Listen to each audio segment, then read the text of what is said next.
So, our next presenter is Scott Knox. Scott is a bit of a maverick. He is an architect, a designer, a master planner.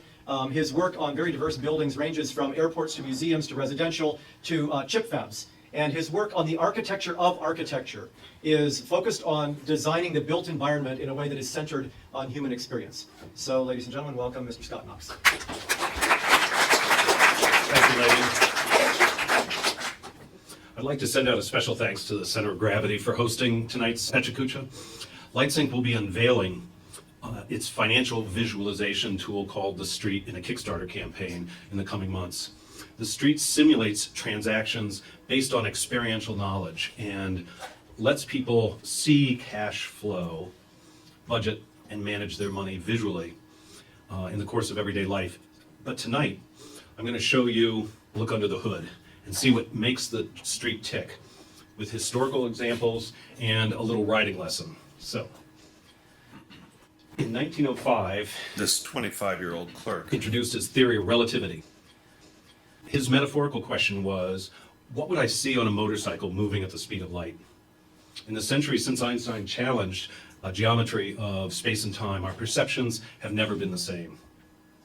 In '59, Richard Feynman introduced the idea that there's plenty of room at the bottom.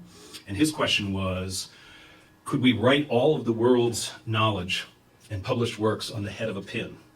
And in the 50 years since he spoke, the world has grown rich with research and commercialization of nanotechnology. And tonight here at the Center of Gravity, we're going to explore the meaning of flow. And my metaphorical question is, what happens in the flow of innovation? And then we'll traverse 5 examples where time, space, color, movement, and money have transformed one into another. So, we saw the heartbeat as a static image, but flow is more than symbolic. It's more than just an idea. Flow is not a person, a place, or a thing. But why should anyone care? Because when we added that third dimension and set it in motion, the motion transformed our perception of what this is. And that flow is what cornering innovation is about. I'm going to start with a metaphor of a kid on a bicycle. And the first turn can be eye-opening. So let's start by cornering innovation. It's an exciting feeling when you're on a bike and you know you're safe, but you're vulnerable. Your balance turns to imbalance, the known turns unknown, and you can fall without fear. Imagine for a moment that you're riding a bicycle down the street. Any two-wheeled turn is a unique balancing act we call countersteering, because if you want to turn right, you turn left, and you begin to fall. But only for a split second. It's a balancing act that once learned becomes an unconscious way that we turn. Now see yourself riding, handlebars pointing straight ahead, and you want to take a right turn. Believe it or not, you don't steer to the right by pulling on the right or pushing on the left. For a split second, you do the opposite. You jog the handlebars away from the direction of your turn. You don't have 4 wheels, 2 to ride on and 2 to lean against, so you'll make this turn by setting yourself in motion to fall. As you begin to fall away from your destination, a little fear rises, but don't react too quickly, because that fear will pull you out of the fall, return you to the straight and narrow, and you'll miss your turn. So hang in there. A hidden innovation starts your ability to change course only when you hang in the state of imbalance long enough. So why am I breaking this down, and why fall? Oh yeah. We're trying to see innovation as it's happening. So let's what if our way beyond the edge of the familiar and depart the straight and narrow.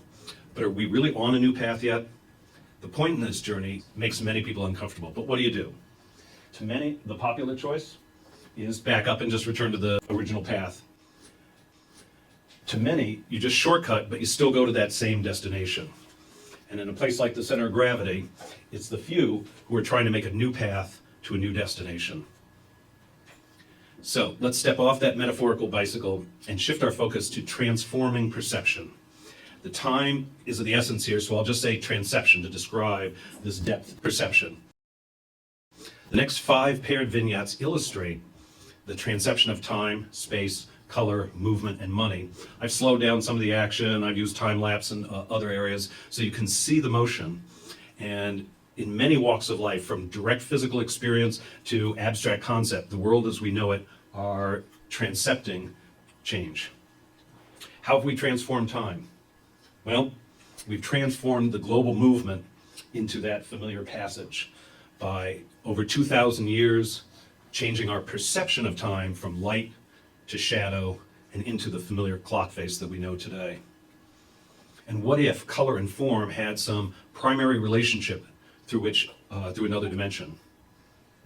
In the 19th century, Kandinsky published his theory of non-objective painting. He transcepted color and form through their primary relationships.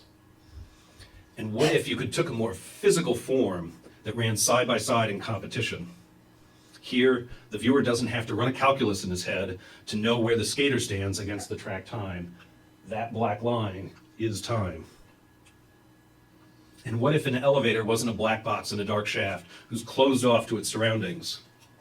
This glass elevator in the Metropolitan Museum shows you surroundings as you elevate. Since money was invented over 3,000 years ago, financial literacy has evolved. And what if we could transept money to be able to see cash flow? So these ideas that we've shown in these other areas visualize how money moves. We've tried the abacus, spreadsheets, pie charts, diagrams, and what else could we do? This example places societal debt in context to give it its sort of monumental proportions, but the money is still in the form of numbers. Flow, as described by the Hungarian psychologist Mikhail Csikszentmihalyi, is the best of cornering innovation. Our first step saw the dynamic nature of innovation the moment it happens, and when we lose the momentum, the heart of the matter evaporates like that snapshot on the heart monitor. The meaning is in the flow. The second step, we saw 5 examples of our lives in which one dimension is converted to another more familiar dimension. Could we transept to see cash flow? Low financial literacy rates, like the consequences of relativity and the tale of the very small scale, have significant dimensions in our technological society. Billions of people tripped up, not by their own knowledge, but by the ever-rising levels of knowledge required to succeed financially. But what if we were familiar with their own strengths and weaknesses, but could transform the challenges from a weak dimension into a strong dimension? I might step over a weak skill like reading a map or tracking time, knowing elevation, listening to directions, or balancing a checkbook if I could transept and see that challenge in a more familiar and stronger form. I've tried to focus on these underlying ideas that are driving our culture as a primer for you, in hopes that in this corner of innovation, the street might become the GPS of cash flow. Since transcending time and space is no longer science fiction, these seeds of motion may grow and hopefully will transform our lives into a better tomorrow. Thank you. Knox, ladies and gentlemen.